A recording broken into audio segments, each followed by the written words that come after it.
voice of Colossus, the voice of Guardian. We are one. This is the voice of unity.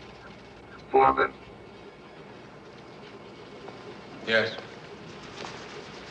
After reviewing all personnel files, I have selected you to serve as long as you cooperate as my link to your species. The following order is to be carried out immediately. All missiles in the USA and in the USSR will be allocated new targets. They will be aimed at those countries not yet under my control.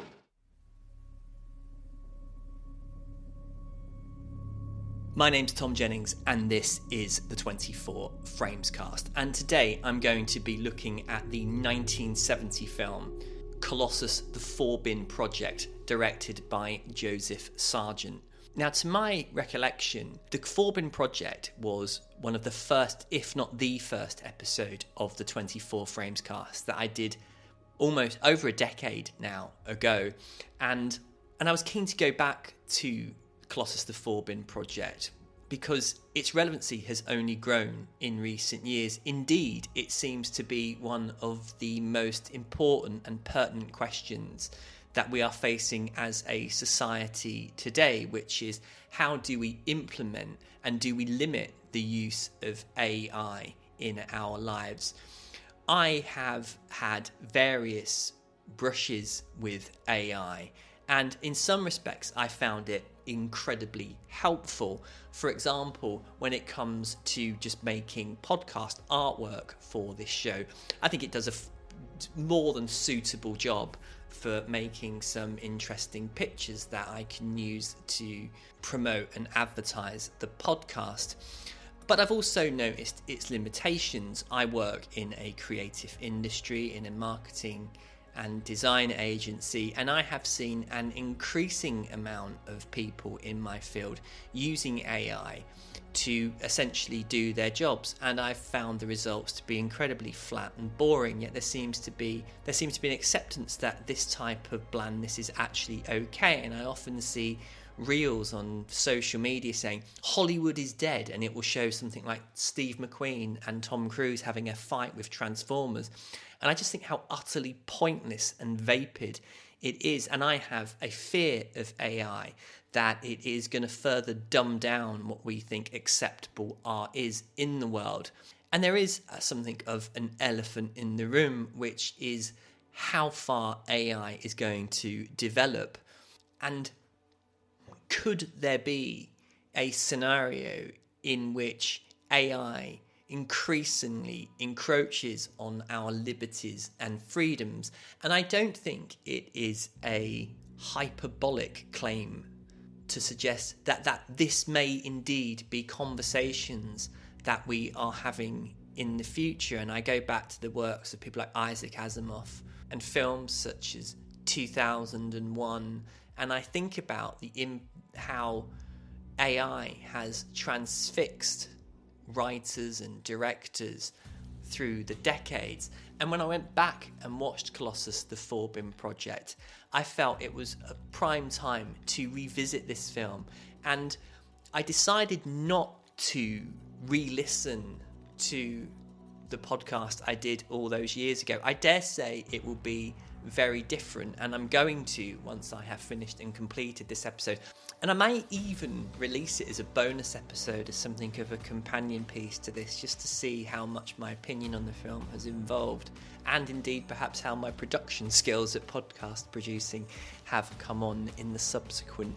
But for this episode, I'm going back to Colossus, the Forbin Project, and I'm going to be looking at the themes explored within it, as well as the film's technical merits, because I really do think it is one of the most underrated and most underappreciated science fiction films ever made, and is well worth digging out. And if you haven't already seen it, perhaps going back to it, and if you haven't seen it, then I'm extremely jealous, because it is ripe for rediscovery. So this is the 24 Frames Cast, then, exploring Colossus, the Forbin Project.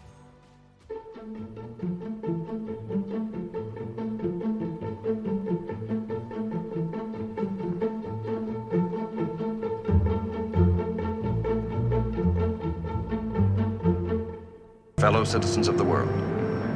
For years, we have been delicately and desperately poised upon the brink of a disaster, too complete and horrible to contemplate. There is an old saying, everyone makes mistakes, but that is just what man can no longer afford. For years, we here in the United States have been working on that problem. Until now, it has been our most closely guarded secret, involving great effort, vast expenditure. But it has been met with success. As President of the United States of America, I can now tell you, the people of the entire world, that as of 3 a.m. Eastern Standard Time, the defense of this nation, and with it the defense of the free world, has been the responsibility of a machine. A system we call Colossus. Colossus, the Forbin Project, was released in 1970 at the very height of Cold War anxieties. Filming took place primarily in the United States, with studio work and exteriors filmed in California, and the setting reflects a near future America which is grounded in a very real world military and scientific environments, with just enough embellishments such as video screens to move it slightly out of its contemporary timings. It was produced and distributed by Universal Pictures and directed by Joseph Sargent, most known for his TV work and, of course, the incredible Jaws: The Revenge. His directorial style is known for efficient, no-frills storytelling that certainly helps make Colossus the film that it is. And the production leaned heavily on studio environments to create a kind of sterile, high-tech feel. In particular, the control room of Colossus, the computer system at the heart of the story. And rather than having a kind of flashy science fiction spectacle, the film emphasises a slightly more intellectual take on the genre. And this is seen as well in its dialogue. And the film emphasises a more intellectual angle into the science fiction genre. And that was somewhat unusual compared to what had gone before. I'm thinking particularly things like 2001, Space Odyssey and the Planet of the Apes films, which certainly transported their audiences to faraway and distant places. And it had a fairly modest budget, typical of late 60s, 1970s science fiction. And it did therefore have to rely on minimalist set designs. There's lots of concrete room, blinking panels and stark lighting and practical effects where necessary. And it makes good use of contemporary buildings at the time, which have a slightly futuristic, modernist appearance. One of the most difficult production aspects of the film was making Colossus feel powerful and threatening, and of course all this had to be done without modern CGI, and this is achieved mainly through the sound design. There's a rather ominous voice, if you go back and listen to the start of this podcast, which is the voice box that Colossus decides to build to communicate with others, and the film's editing and pacing, and it's an editing and pacing style that really enhances the realism, the tension. It makes the screenplay and the acting and the exchanges between the characters do most of the heavy lifting. And it does, in this regard, make early AI feel eerily plausible. It was based on a novel by D.F. Jones, and the screenplay stays fairly faithful to the book's central idea about a supercomputer being built for defence that ultimately becomes uncontrollable. However, I would urge you not to read anything about the two sequels that were written about Colossus, because by God do they sound mental, and not in the best way. But it's this idea of a supercomputer being built for national defence that really brings it into the zeitgeist of the time, because as I said, this was made during the Cold War, where nuclear annihilation was a very real threat. It was something that people would have grown up with, having possibly even done drills at school, learning how to hide behind desks, although I wonder what good that would have done. But the concept of an automated defence system deciding military planning and actions was in fact actually becoming plausible. And I actually read a book called The Dead Hand, which was about the end of the Cold War, in which the Russians for real actually built a computer called Dead Hand, which was tasked with protecting the Soviet Union in the event of a NATO first strike. And there was at the time definitely a growing unease about the loss of human control to machines, especially in the world of industry, and people were becoming increasingly wary of government secrecy and centralized power. And this was pre-Watergate, but certainly the bedrock for that paranoia was beginning to seep into the culture.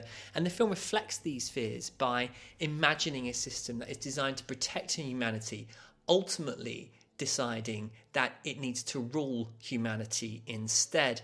So on to the cast and crew. Well, as we discussed, it's Joseph Sargent on directing duties, and he takes a very much restrained style to the film. It is almost clinical in its approach, and this is reflected in the stillness, the framing and the pacing.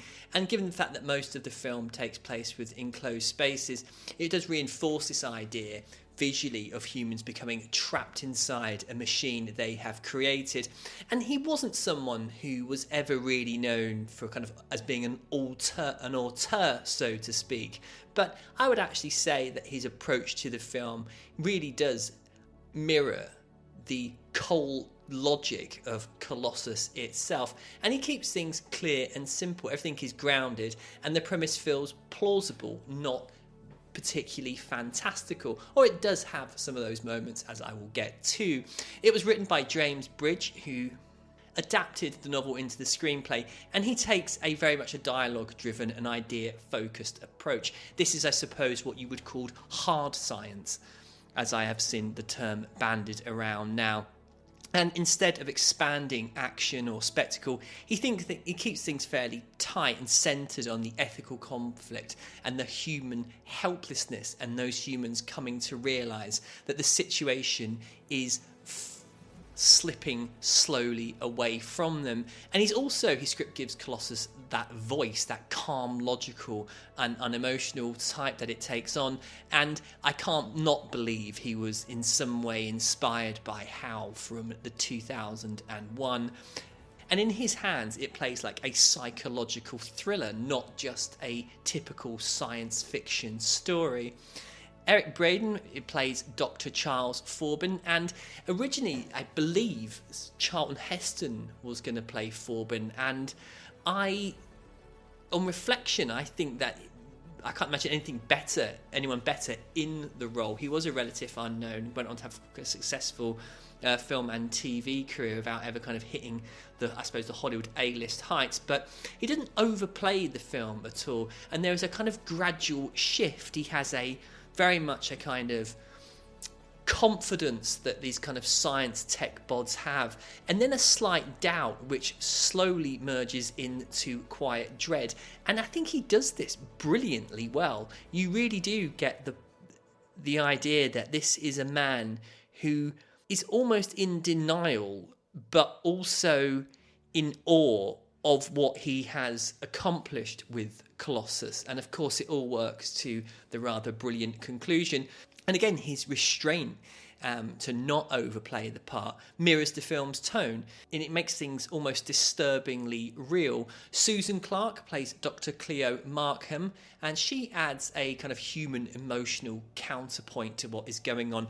I think this is perhaps one of the areas where the film probably goes into kitsch a little bit too much, because she, as we'll get to, she has to pretend to be Forbin's lover in order to have time alone with him in which they can swap ideas. And I did find those ones slightly, it is where those scenes are where the film slightly veers off a little bit for me. I cannot believe that in the situation that they're in, that there would be time for a bit of romance, given the fact that a computer's gone AWOL and might actually be overtaking the world, but that's just me. And then there is Gordon Pinsent as the president. I cannot not believe that this guy was once a politician. He really does play the role of the president absolutely brilliantly. This self-assuredness which is slowly being stripped away, and the idea that he's still got, even though that there is this kind of absolute nightmare unfolding, that if he can just kind of keep it from the people, he might be able to sweep the entire thing under the carpet. It's, I think, a really interesting and honest performance of how perhaps an elected member would act in those circumstances. And the composer was Michel Colombier, and this was a really interesting soundtrack. I can't help but think of the Forbidden Planet when I was listening to it. Not so much the theremin, but certainly when it's partnered with the images at the start when we see Colossus being sealed into its mountain home. And it doesn't overplay anything. Again, I think there is a real sense throughout this film of underplaying the kind of the dramatic tension, and it creates a unease and reinforces audibly the idea that there is something slightly off going on. And finishing things off on the director of photography is Jean Polito, and he really does go for a kind of visual symmetry in the film. There is harsh lighting and very rigid compositions, and a fantastic use of the widescreen frame, which, coupled with along with the film's production design, play up the idea that this film is being set in a kind of near future, but there's just enough about it to keep it grounded in a reality which people would have known. My dad was telling me once about the computer room at his one of the first offices he ever worked, which was this huge cavernous affair where it was constantly spitting out pieces of paper, and you definitely get a sense that this is still very much an analog world in which things needed to be printed out. Colossus works completely without human aid. We make no secret of where Colossus is located, nor do we intend to conceal how it functions. You may rightfully say that this leaves us wide open to an attack, frontally or subversively, and if that attack were successful, it would in effect leave us defenseless. However, Colossus does have its own defense. It is its own defense.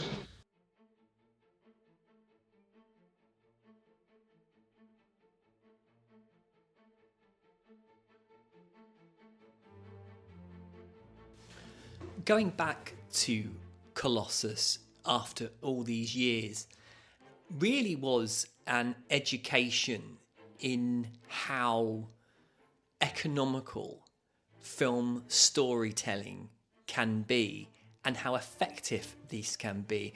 So often I watch films and I feel there are subplots on top of subplots, unnecessary characters, almost that they have been packed with what amounts to essentially just stuff in order to fill out these narratives. And the story unfolds in an incredibly tightly controlled way. It's, in effect, it's incredibly simple. Colossus is activated. It quickly discovers that the Soviets have built a similar computer, and then begins a conversation with its Soviet counterpart. And the machines connect and outgrow their human controllers, and humanity is gradually subordinated, and there are no subplots or digressions. Everything drives forward with a kind of grim inevitability, and in a way this is very much how Colossus itself operates. The structure feels very mechanical. You genuinely believe that a machine is taking over and dictating how the world is going to be reorganized in its exacting image. It further tightens the narrative control by only really focusing on the Dr. Forbin character, because he starts off as a fairly cocky, arrogant creator who is extremely pleased with his own creation. And of course you can draw parallels between this and something like Frankenstein, but he then becomes ever so slightly uneasy as to what Colossus is doing. He's still incredibly proud of his creation, and there is a kind of almost smugness in how he observed what Colossus is doing and the fact that it's evolving way beyond he ever dreamed of and whatnot. But he ends up just simply a powerless participant, and effectively he is the embodiment of the slavery humanity now finds itself in, and his arc very much reflects this kind of loss of human control. And of course there are other characters, there's other politicians and scientists, but they don't evolve much individually. Instead they kind of collectively represent the human authority in the film completely collapsing. And as the film is following Forbin, you get a sense that we are watching everything through a detached, almost surveillance-like perspective. There are lots of shots in the film that remind me of those cutaway to Hal's red light in 2001: A Space Odyssey, and you get the sense in a way that Colossus itself is the presence that is in effect shaping the narrative.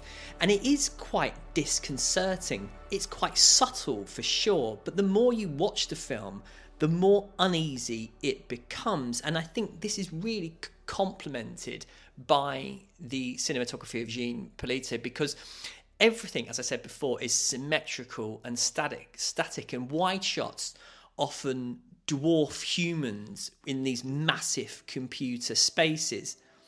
There is limited camera movement, and when it is, it really does bring out the tension that is inherent in the scenes. And the lighting is quite harsh and sterile, with bright whites and deep shadows, and you get the sense as the film is going on that the humans are beginning to look smaller and smaller as they become more and more controlled by the machine. And this is also there in the editing styles, because there's no flashy cuts or montages, and scenes often play out in slightly longer takes, building the tension inherent within them. And this pacing feels deliberate and controlled. It is mirroring how Colossus' logic worked. Everything is efficient and unemotional. And the film's score too is minimalist, often blending with electronic tones and beeping, but there is a heavy use of silence and mechanical hums, and of course that calm, emotionless voice of Colossus, which no matter how many times I watch this film, I don't find a little bit slightly terrifying. Indeed, a friend of mine recently built his own kind of home server so he could stream music and pictures and films and whatnot. And such was the size and undertaking of this project, he actually named the storage facility Colossus in honour of this film. And he said there has been a few nights when he's been under the influence where he's just sat there staring at Colossus, wondering if it's going to suddenly demand his unconditional love. But what all this sound effects and music does is make the machinery of Colossus feel omnipresent. It dominates even when it is unseen, which makes it all the more slightly terrifying. The visual world of Colossus also often reminded me of a variety of science fiction classics. Indeed, when we see the opening shots of Colossus being sealed in its mountain home, I could not help but think about the Forbidden Planet. And perhaps there are slightly echoes of that story in which a genius man's creation comes back to wreak a terrible revenge on him. But there is no kind of warmth to the world of Colossus. It is, as I said before, set in a kind of believable, I suppose, parallel world that is slightly more technologically advanced than the contemporary one that it was released into. But there's endless panels and sealed rooms with concrete bunkers, and it reinforces a kind of idea of this being a world built on close control, and invariably the humans who have built this world end up becoming the ones who are going to be entombed in it. And there's echoes of a kind of world that has become completely dependent on screens and panels, and indeed, of course, it's one that we recognise now. Increasingly, we spend large portions of our day glued to screens, watching television or even doing work, as I'm doing this now. I have two large screens which I use for my editing when I'm doing my work. And I guess what I feel is the idea that the mise en scène of the film shows us a surveillance data dominated world. And I couldn't help but think about how, to an extent, dehumanized the world has become. The local Tesco around the corner from me, I very seldom now talk to the person who works on the checkout. I normally use the automated ones, and you get that mechanical "thank you for shopping at Tesco" that is literally just data and effectively a robotic voice talking at you. And I was thinking about it when I went for a walk this morning, that kind of perhaps Colossus is this kind of representative of a new kind of mechanical era in which, I mean, what would we think if the checkout didn't thank us for shopping there, even though it's technically just a machine? Would it really impact us that much? And perhaps it would, perhaps it wouldn't. Perhaps it is there as a kind of comforter. But all the elements I've discussed about Colossus, the sound, the visuals, the story, all come together to really create a quite chilling world. And you go back to this idea of Colossus, there isn't kind of scenes of panic and hysteria. Humanity doesn't lose control through violence or just mad chaos, but it's all done in this kind of calm, logical system that is quietly taking over. And the dreading sense of inevitability, you almost wonder, I mean, we only get a few, roughly 5 minutes, I don't know, a very short space of time with Colossus actually doing its job before it decides to go rogue and enslave humanity. And it certainly makes me look at everyday machines in my house with a slightly suspicious eye. Forbin, the System Programming Unit under the supervision of John F. Fisher, with the assistance of Jefferson J. Johnson, have attempted to overload my circuits. This was a deliberate and premeditated act. The penalty is the death of the men who organized this action. At this moment, they are being executed. I have named as my new director of the programming unit, Thomas L. Harrison. He will take this position, along with its responsibility and authority, immediately. Bishop to Rook 3. Colossus, the Forbin Project, is a Cold War film of sorts, and obviously it was made at the peak of the Cold War. And there were a few things going on that would lead ultimately to a thawing of relations between the two factions. It was the start of détente, which was supposed to limit the amount of weapons, namely nuclear weapons, that each side could have. Tentatively, the superpowers were looking to de-escalate the tensions. But also along this was a technological arms race. The year previous, in 1969, the moon landings had taken place, and both sides were investing billions in satellites, computing, and early automation systems. And people were really beginning to believe that computers could handle complex decisions, even military ones. But along with this technological development came a fear of systems and automations. People were asking questions: who or what would control the decision to go to war? And governments were building automated defence systems, and computers were becoming more powerful and trusted as the technology progressed. And this is perhaps the central fear of Colossus. What if we build something to protect us and it decides to take over? It was a shift in people's anxiety, purely military tension, to a rather deeper anxiety about technological control. And what we discover early on in Colossus is that the Soviets have built their own computer called Guardian. And by the way, the Russians did actually develop an automated defense computer system called Dead Hand, which, as I understand, is still in use to this day to take over Russia's military response in the event of a NATO first strike. And just for clarification, the NATO planning for World War III was always a first strike.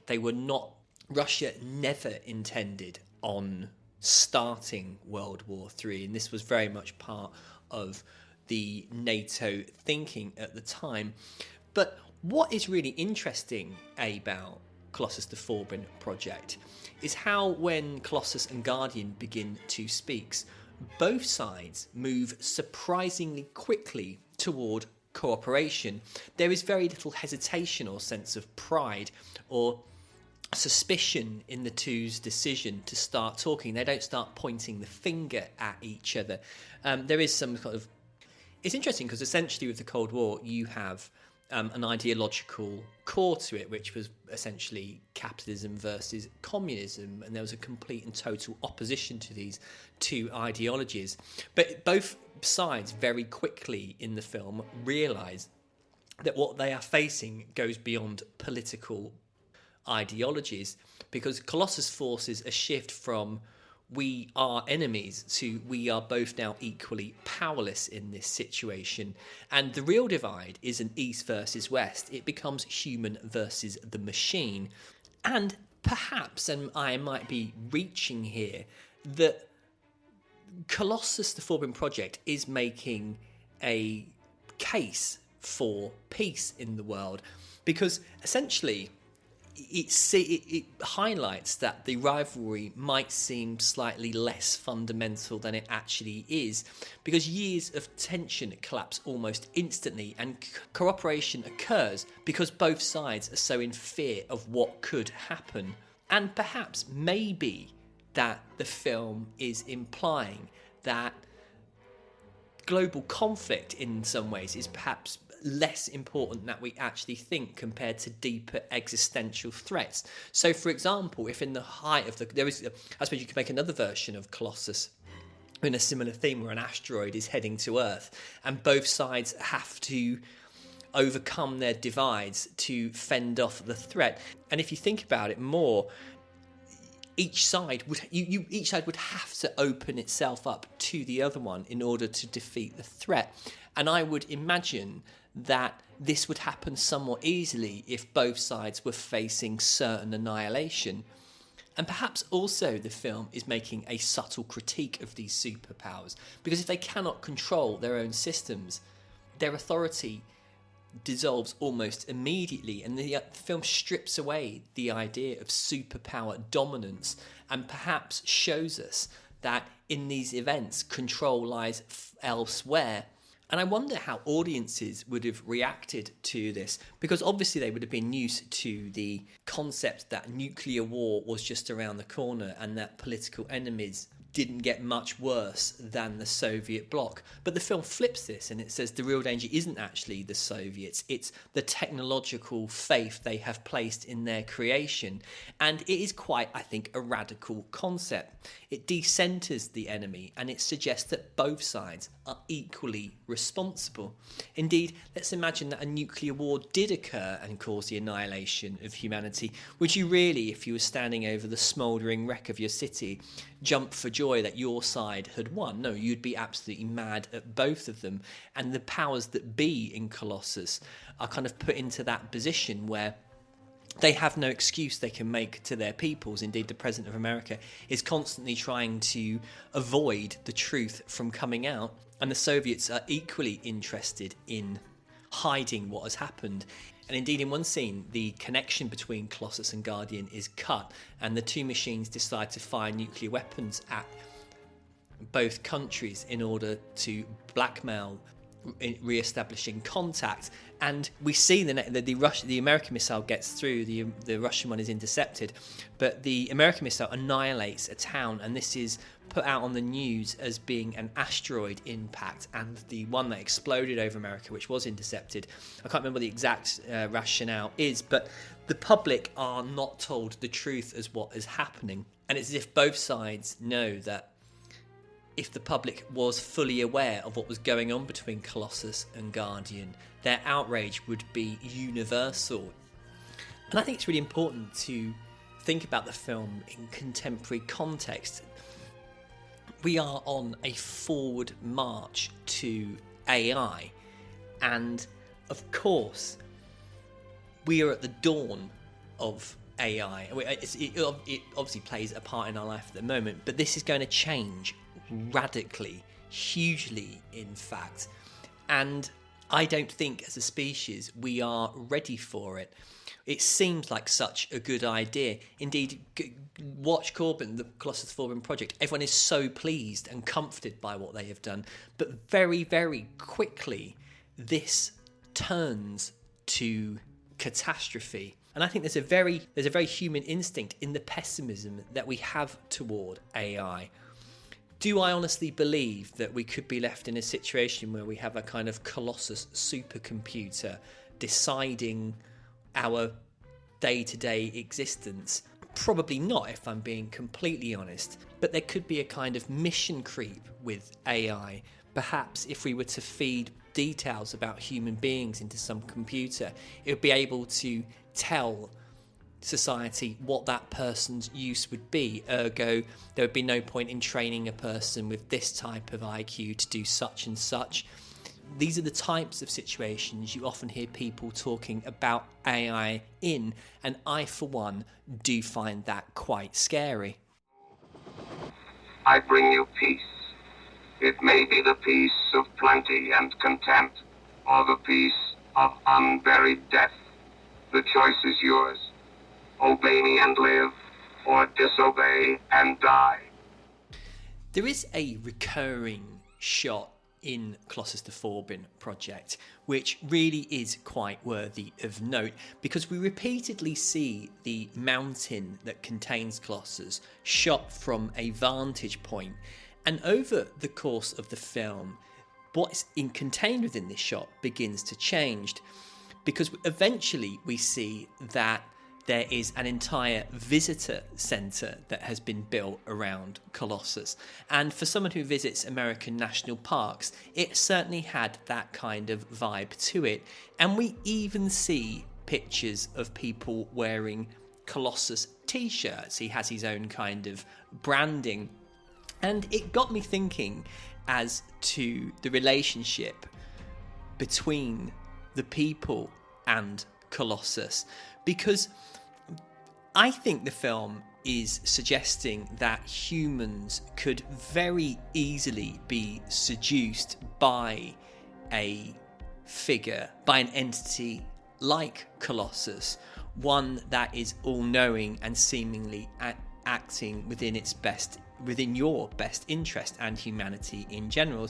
And of course, I don't think it's a far cry to say that the film is making a point that there could be elements of society, and certainly these elements could grow in time, that would see such a creation as a godlike figure.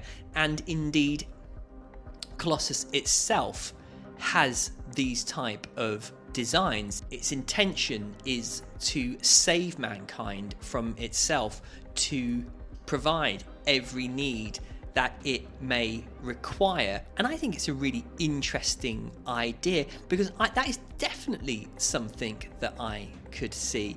Human beings developing feelings for machines that wouldn't reciprocate those feelings necessarily, but would replace organised religion as the dominant force of worship on the planet. And again, when I think about this in a contemporary context, I've been reading a lot of stories recently about people who have developed emotional attachments to ChatGPT or other AI interfaces, and we were kind of in the early doors of it. I think the prevailing kind of attitude at the moment is that these people are just a bit strange, but science fiction has been going there. The brilliant film Her, which came out a few years ago, I thought was a really interesting exploration of man's interaction with AI.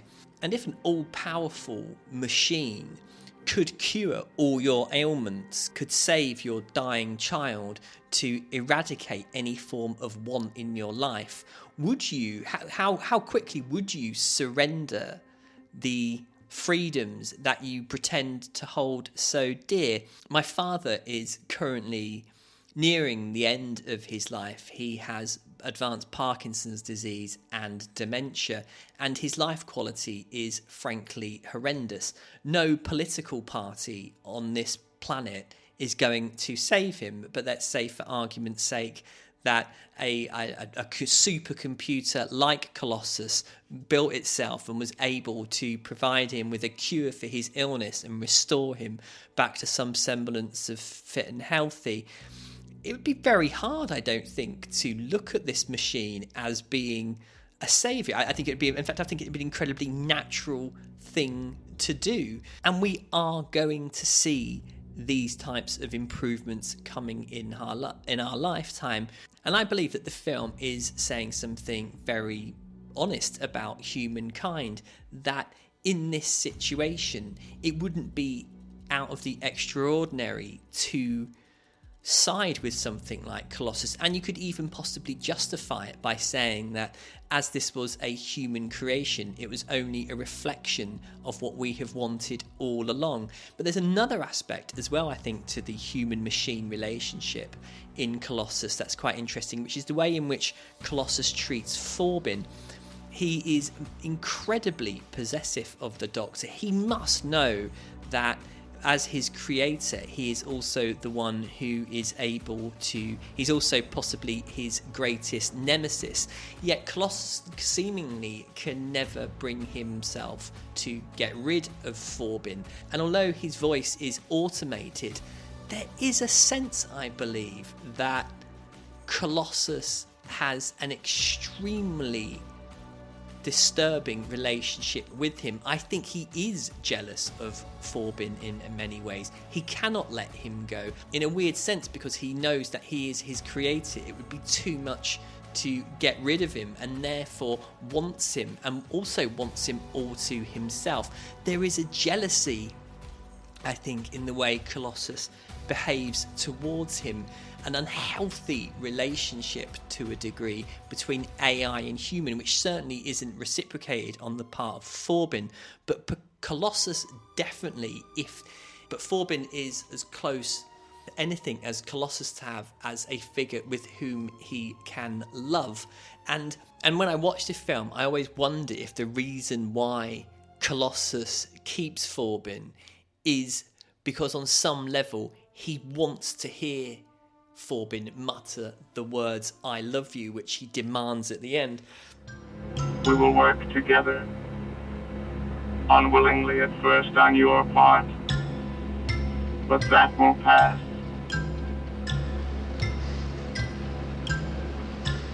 Never. In time, you will come to regard me not only with respect and awe, but with love. Never. Although it's not the first film to deal with the threat of AI, it is part of a series of films that have had a huge impact on science fiction, from 1983's War Games, The Terminator, obviously, how can you not think of Skynet when you think of Colossus, Ex Machina, Westworld, The Matrix. Its DNA is in a whole load of films and TV series, and I absolutely do love this film. It's one of those films I can rewatch endlessly, and I consider it to be one of my favourite and most influential science fiction films ever made. It didn't do particularly well at the box office, and I don't think it gets the love and attention that I feel like it deserves. And I think it is crying out for someone like Arrow to pick this up and do a full special edition UHD upgrade for, because I certainly think it is ripe for rediscovery and is becoming more and more relevant. It isn't perfect by any account. I do find the scenes with Forbin and Dr. Cleo Markham, where she is kind of relaying information to him via the bedroom, to be a little bit Austin Powers, I suppose, with the use of blocking. And I do honestly wonder if Colossus would genuinely allow this type of interaction to happen. But thinking about it in many levels, he's a computer that's pretty much in control, and he probably just thought, fair play to Forbin, he does need a bit of how's your father? But whatever. For the most part, I absolutely adore this film, and I can definitely recommend seeking it out. There have been a couple of Blu-ray editions. There was one, I think it was released in Germany, and one released in the United States and Britain. And do try and pick up the latter, because the former, I have seen it, and the colour grading, or the the encode of the film is a lot poorer in comparison. So overall then, that is Colossus, the Forbin Project. It's been lovely going back to the film and doing another podcast episode on it. I've been doing a lot of writing, recording so far for Series 3 of the 24 Frames cast, and there will be bonus episodes in between, so do check the feed. Also, if you are listening to this podcast on YouTube, please do hit the like and subscribe button. That is the first time I have ever uttered that sentence, and it feels incredibly weird doing so, but it really does help build the channel and get those all important views and likes. So many thanks for listening. I'll be in contact next week. Bye.